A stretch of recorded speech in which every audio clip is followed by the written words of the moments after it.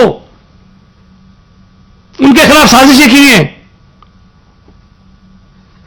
اس کا جواب لیں اپنے لوگوں سے آپ۔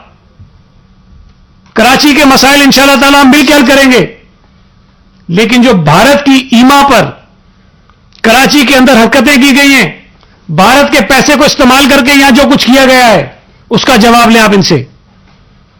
ہم دے دیں گے جواب۔ اگر مجھ سے پوچھتے ہیں منشیات فروش جو مجھ سے پوچھتے ہیں کرپشن کیا، بھائی لے دوں گا حساب، میں تمہاری اپوزیشن کی کمیٹی بناؤں گا اسپیکر صاحب کو کہہ کے کریں میری تحقیقات میرے اوپر لگائے گا الزامات کی۔ لیکن اس طرح جان نہیں چھوٹے گی آپ کی کہ بھارت سے پیسے لے کے یہاں دہشت گردیاں ہوتی رہی، یہاں قتل و غارت گری ہوتی رہی، اور آپ محمد انور کے اس بیان کی کسی نے مذمت نہیں کی ہے۔ بھائی یہ تو کہہ دو کہ جھوٹ بول رہا ہے، کوئی یہ تو کہے نا، کوئی یہ تو کہے کہ عمران فاروق کے جو قاتل تھے وہ MQM کے تھے لیکن انہوں نے غلط کیا ہے، یہ تو کہیں نا۔ ولی بابر کو مارنے والے کہیں کہ ہاں MQM کے تھے لیکن انہوں نے غلط کیا ہے، یہ تو کہیں۔ چلے گئے ذوالفقار علی بھٹو نے یہ کیا فلاں کیا، بھائی تم کیا، تمہاری حیثیت کیا ذوالفقار علی بھٹو پہ بات کرتے ہو؟ جس سپریم کورٹ کے فیصلے کو تم کہتے ہو کہ جی ایک عدالت واحد وزیر اعظم ہے جس کو سپریم کورٹ نے قاتل کہہ کر پھانسی دے دی، ان سپریم کورٹ کے ججوں سے پوچھو نا جنہوں نے دی تھی، وہ معافی مانگتے پھر رہے ہیں۔ آج کی سپریم کورٹ سے میں مطالبہ کرتا ہوں، پڑھا ریفرنس ان کے پاس، آصف علی زرداری صاحب نے صدر پاکستان نے بھیجا تھا کہ دوبارہ اس کا ٹرائل کریں، آپ کیوں نہیں کرتے ہیں؟ اگر ہے قاتل ذوالفقار علی بھٹو تو کہے آج کا سپریم کورٹ بیٹھ کے کہ ہاں وہ فیصلہ صحیح تھا۔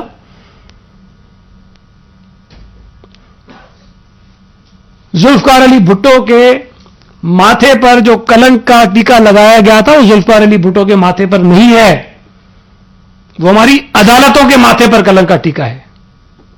ذوالفقار علی بھٹو کو اس ملک کے لوگ آج تک، میری جیسی نسل جس نے ذوالفقار علی بھٹو کو نہیں دیکھا تھا، آج تک ہر برس اس کی قبر پر حاضری دے کے اس کو سلام کرنے جاتے ہیں۔ میں اکیلا نہیں جاتا ہوں، لاکھوں لوگ جاتے ہیں، ہر آدمی۔ اس وقت ذوالفقار علی بھٹو کا جو مخالف تھا، شدید مخالف تھے، وہ بھی اس کے بعد کہتے رہے کہ قاتل غلط ہوا ہے، بہت بڑا لیڈر تھا۔ تو تمہاری کیا یہ دو چار باتیں کرنے سے کوئی ذوالفقار علی بھٹو کا قد کم ہو جائے گا؟ تم اپنی حیثیت دکھا رہے ہو، اپنا کردار دکھا رہے ہو، اپنا ظرف دکھا رہے ہو۔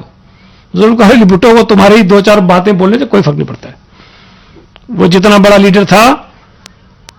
اور مزے کی بات ایسے یہ ہے کہ کل جب یہ پریس کانفرنس ہو رہی تھی اور وہ میری کچھ باتوں پر تل ملا رہے تھے، محمد حسین صاحب، فردوس شمیم نقوی ان کے ساتھ کھڑا تھا، اور جب میں تقریر کر رہا تھا، نکالیے ویڈیو آپ اگر سنی بیٹھے ہوں گے، جب میں MQM پہ بات کر رہا تھا PTI کے لوگ ٹیبلیں بجا رہے تھے، ڈیسک اسٹمپنگ ہو رہی تھی میری باتوں پر، وہ ڈیسک بجا رہے تھے PTI کے لوگ، اور اسی فردوس شامی نقوی کو ساتھ کھڑا کر کے کہہ رہا ہے سعید غنی نے یہ بولا یہ بولا. اور بھائی وہ تو تعریف کر رہا تھا میری.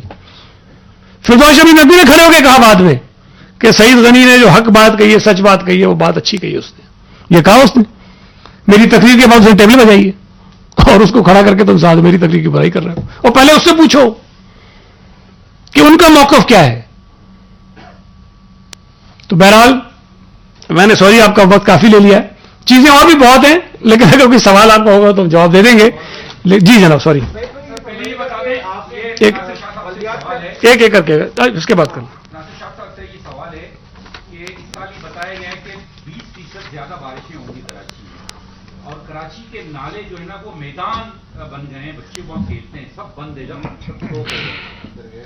میئر کراچی یہ کہتا ہے کہ میرے پاس پیسے نہیں ہیں صفائی کے حوالے سے. تو آپ جتنے ابھی منصوبے گنا رہے ہو 400-500 ارب روپے کے, وہ تو سارے پانی میں بھیج جائے گا اگر بارشیں ہو گئی خدا نخواستہ. تو کیا سندھ حکومت کے پاس کوئی منصوبہ ہے جو نالوں کو صاف کرنے کے حوالے سے, تاکہ بارشوں سے پہلے جو ہے نا کراچی کے نالے صاف ہو جائیں؟ آپ نے ابھی بتایا سعید غنی کہ 50 کروڑ روپے ڈپٹی کمشنر 3 یا 4 سال میں دیے گئے. پچھلے سال 17 کروڑ روپے دیے گئے تھے ان نالوں کی ریسٹرکچرنگ کے لیے دینے کی بات کی تھی میئر کراچی کو, وہ بھی آج تک جاری نہیں کیے گئے. تو کیا آپ ان برساتی نالوں کو بنانا ہی نہیں چاہتے, بس ان کو اس طرح سڑک صاف کروانا چاہتے ہیں؟ 50-60 کروڑ روپے. ایک چیز ایڈ کر دوں, میں نے وہ الگ سے نہیں بتائی, وہ جو رقم بتائی تھی اس میں شامل ہے. 937 ملین روپے ہم میئر صاحب کو بھی دے چکے نالے کی صفائی کے لیے پچھلے 2 برسوں میں. آپ کا بالکل ویلڈ سوال ہے, اور اس کے لیے چیف منسٹر صاحب نے بھی ایک میٹنگ بھی کی ہے, فنڈز بھی ایلوکیٹ کیے ہیں. جو کے ایم سی کے نالے ہیں ان میں سویپ کے تحت جو ہے وہ کام شروع ہو رہا ہے, اور اسی طرح جو ڈی ایم سیز کے پاس بھی نالے ہیں, دیگر جو علاقوں میں بھی ہیں, ان سب پر بالکل کام شروع کر دیا جائے گا 1-2 دن میں, تاکہ یہ آپ کہہ رہے ہیں مونسون کی بارشیں آئیں گی اور ایک بڑا ایشو آئے گا اس کو کیٹر کرنے کے لیے, اور ہم بالکل اس پر کام کر رہے ہیں, اور انشاءاللہ اس میں بہت بہتری آئے گی. اور جو آپ کا جواب دے دیا سعید غنی صاحب نے, تو ویسے میئر صاحب کو بھی کروڑوں روپے اس مد میں ہم دے چکے ہیں کچھ سالوں میں, جس طرح بتایا 937 کے قریب. جی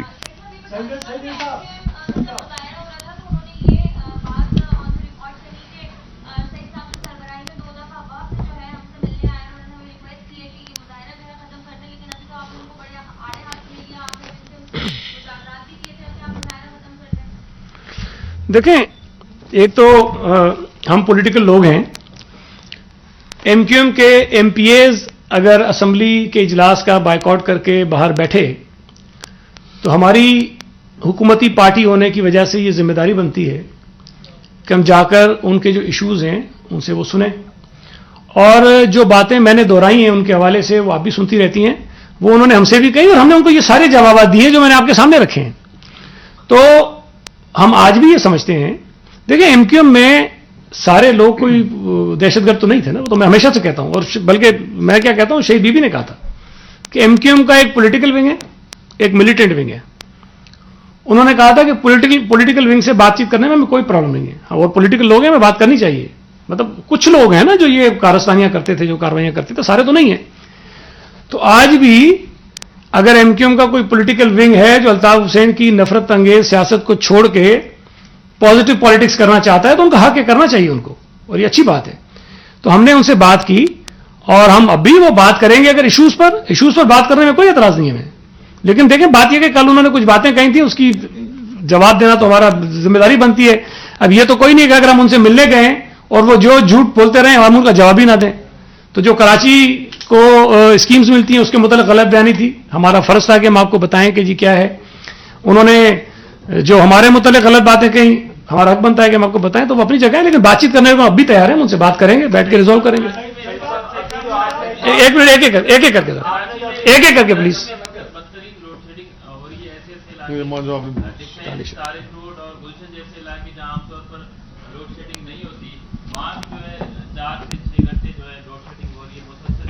شیخ صاحب ہمارے منسٹر انرجی ہیں, کیا آپ کے پاس کوئی ایسا پلان ہے؟ کیونکہ یہ تو اب ظاہر ہے کہ الیکٹرک وفاق سرکار وہ تو ہے لیکن آپ کے پاس کوئی ایسا ہے کہ آپ بجلی کا جو بحران ہے اس کو؟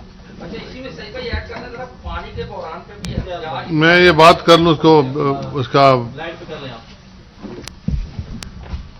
بسم اللہ الرحمن الرحیم. یہ جو آپ نے بات کی بڑا ریلیونٹ آپ نے سوال کیا آج کل کے حالات کے حساب سے.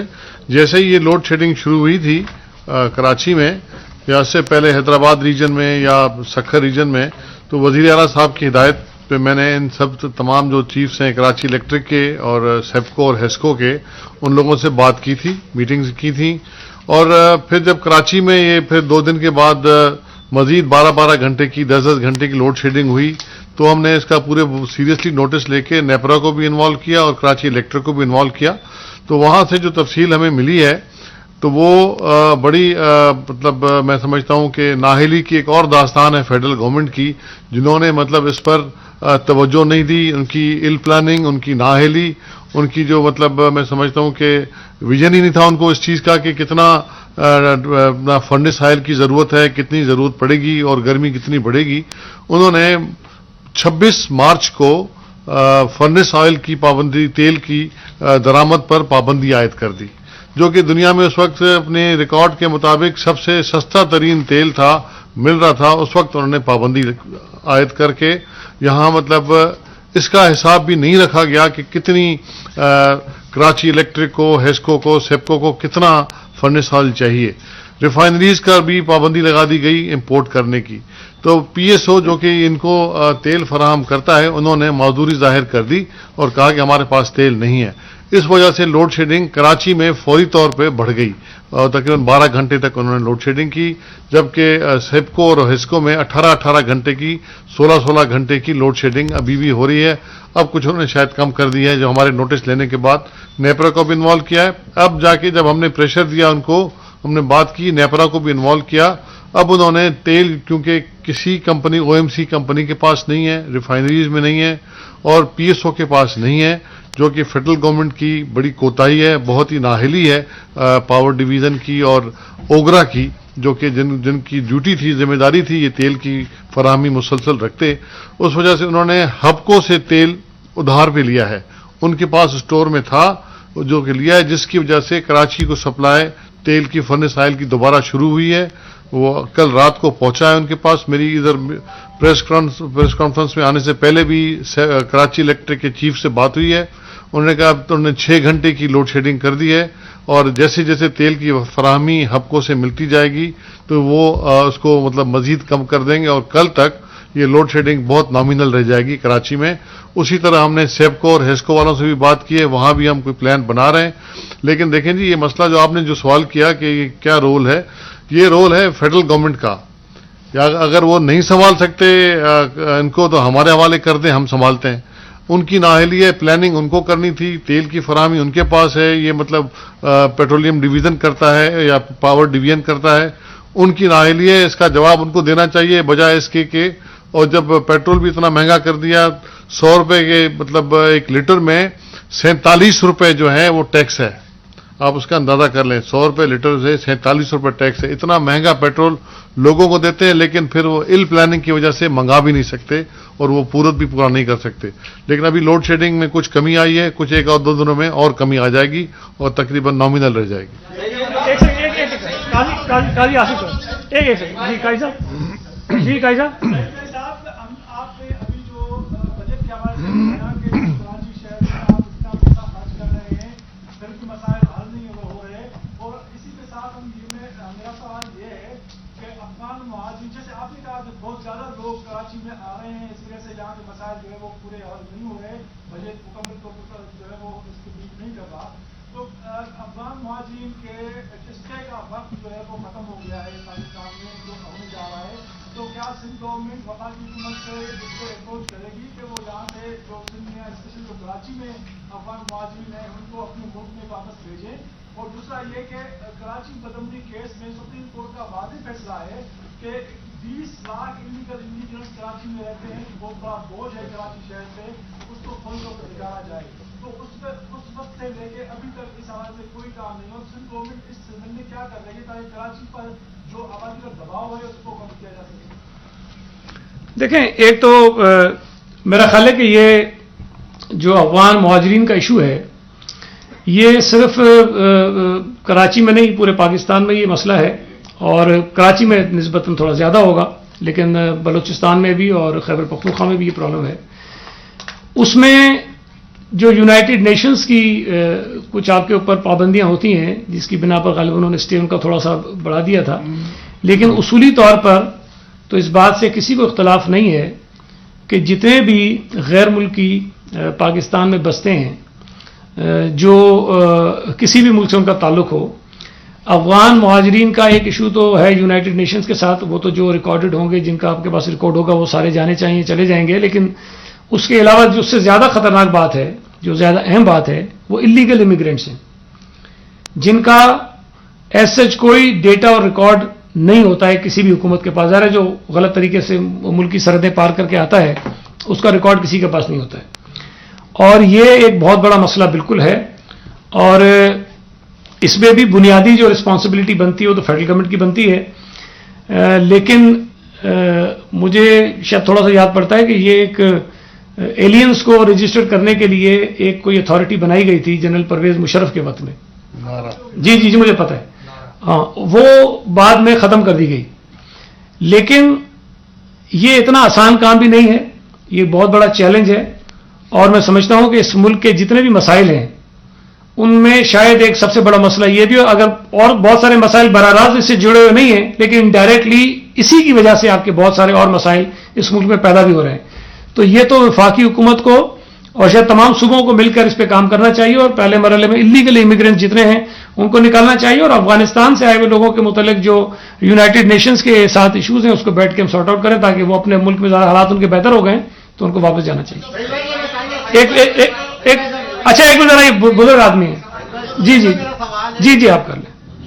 منصوبہ بڑا اہم منصوبہ ہے، وفاق کہتا ہے کہ ہم اپنے پیسے دے دیے، اگر اور جو اس کا ڈیزائن ہے وہ بھی غلط ہے، آپ ڈیزائن بھی غلط ہے، اگر یہ ڈیزائن میں وہ پھر قیمت بڑھے گی اور وفاق اب پیسے جیتے گا تو K4 منصوبہ کیسے مکمل ہوگا؟ دوسرا الیکٹرک سے چاہتا ہوں آپ سے بھی سوال ہے کہ پیپلز پارٹی کے دور میں بھی فرنس آج سے ان کا پاور پلانٹ بنچاسی میں بنا، یہ چلاتے نہیں ہیں، یہ گیس پہ چلاتے کیونکہ وفاق سے سستی گیس مل کر مہنگے دام میں بجلی دیتے۔ دوسری بات سیاسی جماعت بل آتا ہے، آپ نے جنریٹر سے لیا، بلیک میل کرتے ہیں عوام کو، بل اگر 10 ایک آدمی کا 3,000 سوال کیا چاہنا صاحب؟ 15,000 تنخواہ 16,000 کا بل، شکایت سنا رہے ہیں 16,000 کا بل دے دیتے، لائنیں لگی ہوئی ہیں، سیاسی جماعتیں مظاہرہ کرتی ہیں عوام کے ساتھ، بعد میں ہم نے جو دیکھا ہے کہ اپنے چاند بھائی کوشچن آپ کا کیا ہے تاکہ اس کا جواب دیں؟ میں آپ سے عرض کرتا ہوں، دیکھیں ایک تو جو K4 کا آپ نے کہا، دیکھیں K4 کے منصوبے میں جو ایشوز تھے وہ کبھی ہم نے چھپائے نہیں کسی سے، اور ایسا بھی نہیں ہے کہ یہ K4 کا جو منصوبہ تھا وہ پیپلز پارٹی کی حکومت نے آگے شروع کیا تھا۔ اس کا جو آئیڈیا تھا یہ پیپلز پارٹی کے حکومت میں آنے سے پہلے کا تھا، اور جو اس کے روٹس بھی تھے وہ بھی مختلف روٹس جو چنے گئے، یہی جو جہاں سے بھی آ رہا ہے بقایا روٹس بھی اسی جگہ سے بتائے گئے تھے، آگے پیچھے کر کے ادھر سے ہی راستہ اس کا یہی تھا۔ یہ تاثر بھی بالکل غلط ہے، کبھی کہا جاتا ہے بیریا ٹاؤن کی وجہ سے، بھائی بیریا ٹاؤن کس سن میں آیا اور K4 کس سن میں آیا؟ چھپی بات تو نہیں ہے نا، آپ کو پتا ہے K4 کب آیا تھا اور بیریا ٹاؤن کب آیا تھا، تو وہ تو ممکن نہیں ہے۔ K4 کے منصوبے پر جب کام شروع ہوا بھی ہمارے دور حکومت میں، تو اس میں ایک چیز طے تھی کہ اس کا تھرڈ پارٹی ڈیزائن ریویو ہونا ہے، اور ہم نے یہ کام FWO کو دیا، ایک بڑا ادارہ ہے، انہوں نے کام شروع کیا، اور بیچ میں پھر یہ تھرڈ پارٹی ریویو جو تھوڑا پہلے ہو جانا چاہیے تھا نہیں ہوا، لیکن اس کو بعد میں کروایا گیا۔ جب آپ تھرڈ پارٹی ڈیزائن ریویو کراتے ہیں تو اس وقت اس کام کو روکنا ضروری اس لیے ہو گیا کہ اگر اس ریویو کی رپورٹ میں کوئی ایسی چیزیں آ جاتی ہیں جس میں آپ کو کچھ اس میں تبدیلیاں کرنی پڑیں، تو اگر آپ وہ کام جاری رکھیں تو وہ تبدیلیاں اگر دوبارہ کریں گے تو آپ کو نقصان ہو سکتا ہے اس کا، تو وہ کام روک دیا گیا کچھ مہینے پہلے۔ نیسپاک نے اس کی ریویو کی رپورٹ بنائی، اور کچھ چیزیں انہوں نے آئیڈینٹیفائی کی کہ اگر اس کے اندر یہ تبدیلیاں کرنے کی ضرورت ہے. اس رپورٹ کو دیکھنے کے لیے سندھ گورنمنٹ نے ایک کمیٹی بنائی. اس کمیٹی نے اس ریویو رپورٹ کو سامنے رکھتے ہوئے اپنی سفارشات پیش کی اور ان سفارشات کی منظوری جو Karachi water and sewerage board ہے اس نے بھی دیا. یہ لاسٹ کیبنٹ میٹنگ ہے, یہ کیبنٹ کے سامنے بھی اس کی پوری بریفنگ ہوئی, ڈیٹیل بریفنگ ہوئی اور اس کام کو دوبارہ شروع کرنے کا فیصلہ بھی ہو گیا. ٹھیک ہے جی, وہ ہو جائے گا. کچھ چیزیں اس کے اندر ہیں وہ درست کر کے اس کو شروع کر دیں گے. اب جو آپ کہہ رہے ہیں کہ جی جو وفاقی حکومت کے اکثر لوگ بھی کہتے ہیں کہ اس کی لاگت کیوں بڑھ گئی, ہم کوئی سینکڑوں مرتبہ بتا چکے ہیں لیکن دوبارہ بتا دیتے ہیں. 2014 میں غالباً اس کا جو ہے ایکنک نے اس کی منظوری دی اور اس وقت بھی جو اس کا پی سی 1 اپروو ہوا وہاں سے, اس وقت بھی جو ریٹس تھے وہ 2010 کے تھے. اب 2010 کے ریٹ کی بنیاد پر 2014 میں اس کا پی سی 1 اپروو ہوتا ہے اور اس کے مزید ایک دو سال کے بعد اس کا کام شروع ہوتا ہے. اور یہ بھی میں آپ کو بتاؤں کہ انیشلی شروع میں جو اس کا پی سی 1 بنایا گیا تھا وہ 25 کا نہیں 29 ارب روپے کا تھا. لیکن یہ چونکہ مختلف فورمز ہوتے ہیں جہاں سے یہ منظور ہوتا ہے, پہلے واٹر بورڈ اس کو کرتا ہے, پھر اس کے بعد یہاں ہماری پی این ڈی ڈپارٹمنٹ کے اندر جو پی ڈی ڈبلیو پیز کی ہوتی ہے, پھر اس کے بعد اگر ایک خاص لاگت سے زیادہ منصوبہ بڑا ہو تو وہ اسلام آباد میں چلا جاتا ہے سی ڈی ڈبلیو پی کے پاس. سی ڈی ڈبلیو پی سے بھی اگر کوئی بڑا ہو تو پھر وہ ایکنک کے اندر جاتا ہے, پھر ایکنک اس کی منظوری دیتی ہے. تو یہ 4-5 مختلف اسٹیجز تھی جہاں سے K4 کا جو منصوبہ تھا اس کی پی سی 1 اپروو ہوتی گئی. اب یہ اٹھا کے اگر ہمارے اوپر ڈال دیں کہ آپ نے نہیں دیکھا, بھائی میرا کام, اگر میں وزیر تھا بھی, میں نہیں تھا اس وقت, لیکن اگر میں تھا یا ناصر شاہ صاحب تھے, ہم تو انجینئر نہیں ہے نا. یہ کام بنیادی طور پر ان فورمز کا ہوتا ہے جہاں پر اس کی پی سی 1 اپروو ہوتی ہے, جہاں انجینئرز بیٹھے ہوتے ہیں, ایکسپرٹس بیٹھے ہوتے ہیں, وہ دیکھتے ہیں کہ اس پی سی 1 کے اندر کسی چیز کی کمی ہے, کیا کرنا ہے, کیا تبدیل کرے, وہ پروپوز کرتے ہیں کہ اس کے اندر سے یہ چیز نکال دو, اس میں یہ چیز ڈال دو. تو یہ 3-4 مراحل سے گزر کر منظور ہو گیا, لیکن کسی جگہ پر بھی اس بات کی نشاندہی نہیں کی گئی کہ K4 کے ذریعے جو کراچی کو پانی آئے گا اس کی جو پمپنگ اسٹیشن بننی ہے, اس کی جو پاور اسٹیشن بننی چاہیے وہ اس کے اندر نہیں ہے, وہ نہیں بتائی گئی. اسی طرح سے یہ نہیں بتایا گیا کہ جب وہ پانی کراچی میں آ جائے گا, کراچی شہر تک پہنچ جائے گا, تو فردر جو آگمنٹیشن کا اس کا پروجیکٹ ہے, جو حصہ ہے جس کے ذریعے وہ پانی پھر کراچی کے مختلف علاقوں میں تقسیم ہوگا, وہ اس کا حصہ نہیں ہے. تو ہماری حکومت نے تو جب یہ چیزیں ہمارے سامنے آئیں, ہم نے فوری طور پر ان چیزوں کو ٹیک اپ کیا اور ان دونوں جو میجر پورشنز تھے اس منصوبے کے, جن کے بغیر اس کی قیمت 25 ارب بتائی گئی تھی, جن کے بغیر وہ 4 ارب کم کر دیے گئے, وہاں سے 29 سے 25 کر دیا گیا اس کو. اور اس میں بھی بتا دوں کہ تقریباً 5 ارب روپے اور سندھ حکومت پہ ڈالے گئے کہ جو زمین ایکوائر کی جائے گی اس کی ادائیگی سندھ حکومت نے کرنی, وہ تقریباً 5 ارب سندھ حکومت نے الگ سے ادا کیے ہیں, 25 کے علاوہ ہیں وہ ہم نے الگ کیے ہیں. تو جب 25 ارب کے اندر پاور کا منصوبہ شامل نہیں تھا, آگمنٹیشن کا منصوبہ شامل نہیں تھا, تو ظاہر ہے کہ وہ 25 ارب ان دونوں حصوں کے بغیر کی لاگت تھی. اب اگر ان دونوں چیزوں کے بغیر یہ K4 کا منصوبہ مکمل بھی کر لیں, آپ 25 ارب میں کر لیں, 30 ارب میں کر لیں, تو وہ پانی کراچی کے شہریوں تک نہیں پہنچ سکتا جب تک ہم اس کے اندر آگمنٹیشن اور پمپنگ اسٹیشن کے ساتھ پاور اسٹیشن نہ لگائیں. اس کے بغیر ہو نہیں سکتا یہ. تو ہم نے یہ صحیح وقت پر جب ہمیں پتا چلا تو ان کی نشاندہی, ہم نے دونوں منصوبے شامل کیے اس کے اندر. اب ان دونوں جب نئی چیزوں کو آپ شامل کریں گے تو اس کی لاگت بڑھنی ہے, یہ کوئی راکٹ سائنس نہیں ہے, کامن سینس کی بات ہے. کہتے ہیں بڑھ گیا, بھائی 25 ارب والا جو حصہ تھا اس کے اندر تو اتنا بڑھے گا جتنی انفلیشن ہوئی ہوگی, جتنی قیمتیں بڑھی ہوں گی, جتنے ریٹ ریوائز ہوں گے, وہ تو بڑھنا ہی بڑھنا ہے. وہ 25 سے 30 ہو جائے, 35 ہو جائے, وہ الگ چیز ہے. لیکن آگمنٹیشن کی کاسٹ الگ ہے, پاور اور پمپنگ اسٹیشن کی کاسٹ الگ ہے, اس کی کاسٹ اس کے اندر آنی ہے. تو وہ کاسٹ اس کے اندر آئے گی اور وہ منصوبہ انشاءاللہ تعالی ہم بالکل کمیٹڈ ہیں کہ ہم جو ریویو رپورٹ آئی ہے اس کو سامنے رکھتے ہوئے اس کو پورا کریں گے.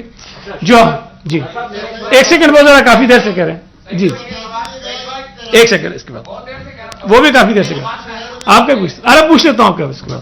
کراچی شہر میں لاک ڈاؤن چل رہا ہے, یہ کیسا لاک ڈاؤن ہے جو صرف الفاظوں کی حد تک لاک ڈاؤن ہے؟ آپ میری محلوں میں نکل جائیں تو ابھی بھی تمام تر دکانیں رات 12 بجے تک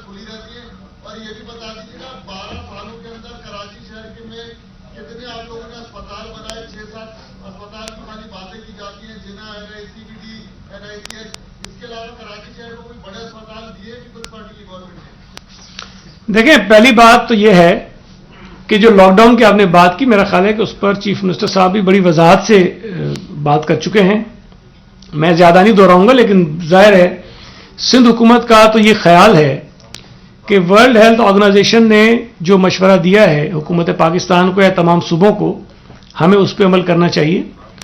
اور یہ جو اسمارٹ لاک ڈاؤن ہے جو بہرحال این سی سی کے ڈیسیشنز کے تحت ہو رہا ہے، چیف منسٹر صاحب نے پہلے دن سے ڈس ایگریمنٹ کیا تھا اور بتایا تھا کہ اس کا کوئی خاطر خواہ فائدہ نہیں ہوگا.